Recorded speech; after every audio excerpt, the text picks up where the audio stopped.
जय श्री राधा कृष्ण। वैशाख मास के कृष्ण पक्ष की वरुथनी एकादशी की हार्दिक शुभकामनाएं। विष्णु पुराण के अनुसार वैशाख का महीना भगवान विष्णु को बहुत प्रिय है और नारद मुनि के अनुसार एकादशी व्रत सभी व्रतों में सर्वश्रेष्ठ है, व्रत राज है। इसीलिए वैशाख माह में एकादशी व्रत करने का लाभ 2 गुना बढ़ जाता है। वरुथनी एकादशी महाफलकारी और जल्दी मन इच्छा पूरी करने वाली एकादशी है। वरुथनी का अर्थ होता है रक्षा करने वाली, अर्थात ये एकादशी व्रत मनुष्य को जीवन की बाधाओं, पापों और संकटों से रक्षा करती है तथा दिव्य लोकों की प्राप्ति कराती है। ये एकादशी महापुण्य देने वाली, पापों को हरने वाली और मोक्ष प्रदान करने वाली मानी गई है। इसका महत्व पद्म पुराण और अन्य धर्म ग्रंथों में विस्तार से बताया गया है। जो भक्त वरुथनी एकादशी पर भगवान विष्णु की पूजा करते हैं, उनकी सभी मनोकामनाएं पूरी होती है। और अगर उस इंसान के जीवन में मृत्यु जैसा भारी कष्ट लिखा है तो ये व्रत करने से उस इंसान को मृत्यु के कष्ट से भी मुक्ति मिल जाती है। अब आज इस वीडियो में आपको अति पावनी वरुथनी एकादशी व्रत की 3 पौराणिक कहानियां बताती हूँ। बहुत ही फलकारी पुण्यदायी प्रसंग है, प्रेम मन और भाव से सुने। वरुथनी एकादशी वाले दिन इस कथा को सुनने मात्र से पापों का अंत होता है और भगवान मधुसूदन प्रसन्न होते हैं, अपना प्रेम और आशीर्वाद भक्तों पे बरसाते हैं।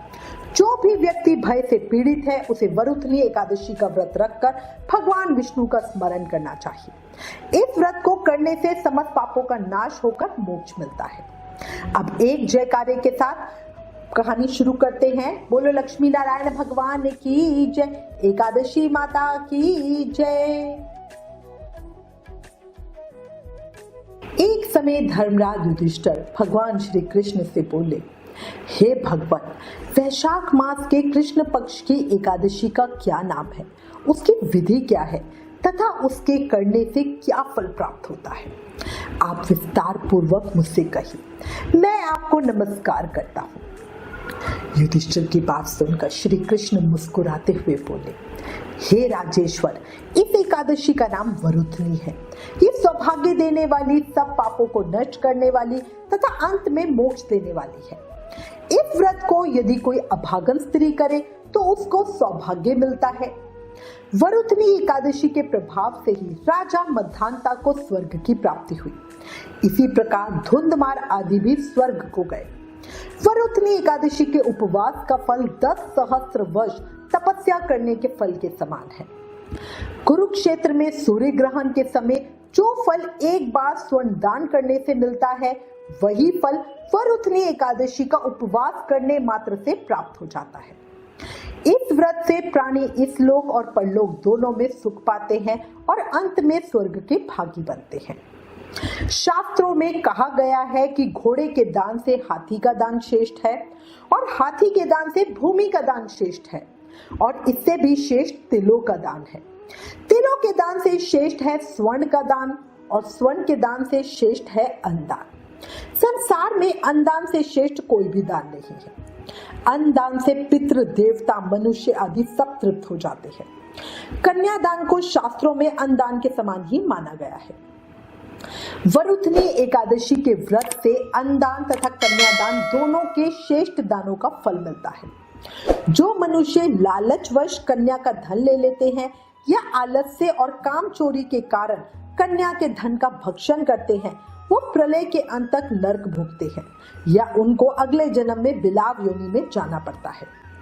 जो प्राणी प्रेम से तथा यज्ञ सहित कन्या दान करते हैं, उनके पुण्य को चित्रगुप्त भी लिखने में असमर्थ है। जो प्राणी इस वरुथनी एकादशी का उपवास करते हैं, उन्हें कन्यादान का फल मिलता है। वरुथनी एकादशी का व्रत करने वाले को दशमी के दिन से निम्नलिखित वस्तुओं का त्याग करना चाहिए। क्या है चीजें? कांसे के बर्तन में भोजन करना, मांस, मसूर की दाल, चना, कोदो, शाक, मधु यानी शहद। दूसरे कान दूसरी बार भोजन करना। व्रती को पूर्ण ब्रह्मचार्य से रहना चाहिए। रात को सोना नहीं चाहिए, अपितु सारा समय शास्त्र चिंतन और भजन कीर्तन आदि में लगाना चाहिए। दूसरों की निंदा तथा नीच पापी लोगों की संगत भी नहीं करनी चाहिए। क्रोध करना या झूठ बोलना भी वर्जित है। तेल तथा अन्न नहीं खाना चाहिए। हे राजन, जो मनुष्य इस एकादशी का व्रत विधान पूर्वक करते हैं उन्हें स्वर्गलोक की प्राप्ति होती है। इसीलिए मनुष्य को निकृष्ट कर्मों से डरना चाहिए। इस व्रत के महत्तम को पढ़ने से 1 सहस्त्र गौदान का पुण्य फल प्राप्त होता है। इसका फल गंगा स्नान करने के फल से भी अधिक है। इतनी कथा कह के भगवान श्री कृष्ण कुछ देर रुके और फिर पुनः बोले। अब इसकी एक प्राचीन कथा बताता हूँ, ध्यान से सुनो। माँ नर्मदा नदी के तट पर एक राज्य था जिसके राजा मद्धांता थे। वो अत्यंत दानशील तथा तपस्वी थे। वो एक बहुत पुण्य आत्मा थे, साथ ही भगवान विष्णु के अनन्य भक्त। एक समय राजा ने भगवान विष्णु की तपस्या करने का सोचा और जंगल में चला गया। वहां उसने एक विशाल बरगद के वृक्ष के नीचे अपना आसन लगाया और तपस्या में लीन हो गया। एक दिन जब वो तपस्या कर रहा था, तभी ना जाने कहां से एक जंगली भालू आया और राजा का पैर चबाने लगा। राजा पूर्वोक्त अपनी तपस्या में लीन रहे। कुछ देर बाद पैर चबाते चबाते भालू राजा को घसीटकर पास के जंगल में ले गया। राजा बहुत घबराया, मगर तपस्वी धर्म का पालन करते हुए उसने क्रोध और हिंसा ना करके भगवान विष्णु से रक्षा की प्रार्थना की और करुण भाव से भगवान विष्णु को पुकारा। भक्त की पुकार सुनकर विष्णु भगवान ने अपने सुदर्शन चक्र से भालू को मारकर अपने भक्त की रक्षा की। राजा का पैर भालू लगभग खा ही चुका था। राजा को बहुत पीड़ा हो रही थी।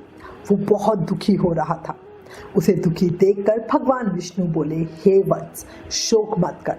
तुम मथुरा जाओ और वैशाख मास के कृष्ण पक्ष की वरुथनी एकादशी का व्रत रखकर मेरी वराह अवतार मूर्ति की पूजा करो। उसके प्रभाव से तुम पुनः सुदृढ़ अंगों वाले हो जाओगे।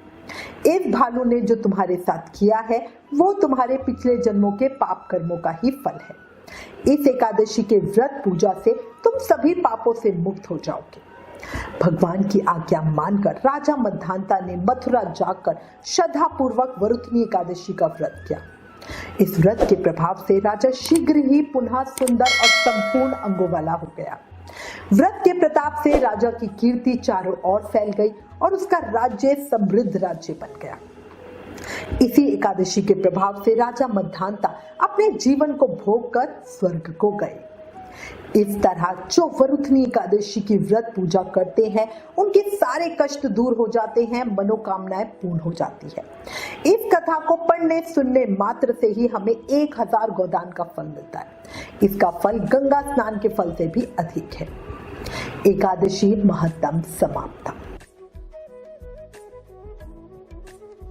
एक अन्य पौराणिक कथा के अनुसार जब भगवान शिव ने क्रोधित होकर ब्रह्मा जी का 5वां सर काट दिया तो उन्हें श्राप लग गया था।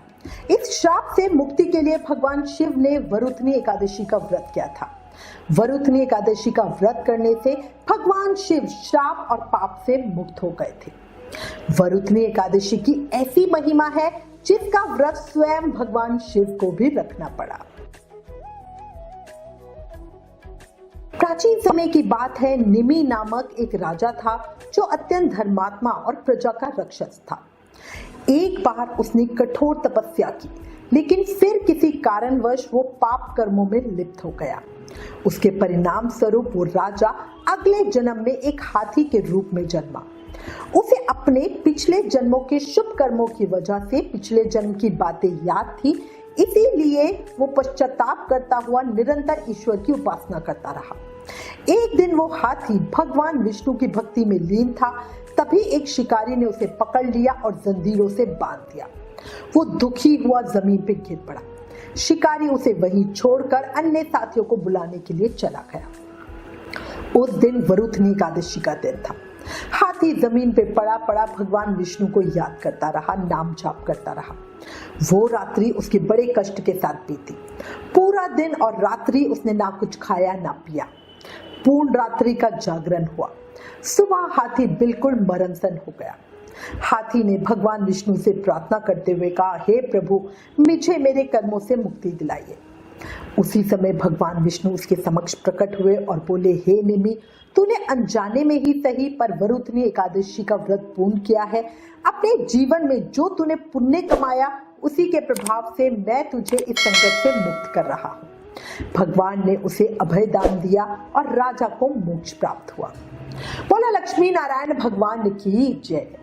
हे श्री हरि विष्णु, हे मां लक्ष्मी, जैसे आपने राजा निमि को अभय दान दिया, वैसे ही इस कहानी को कहते सुनते हुकारा भरते सब पर कृपा बनाए रखना, सबकी भक्ति कृपा और आशीर्वाद देना।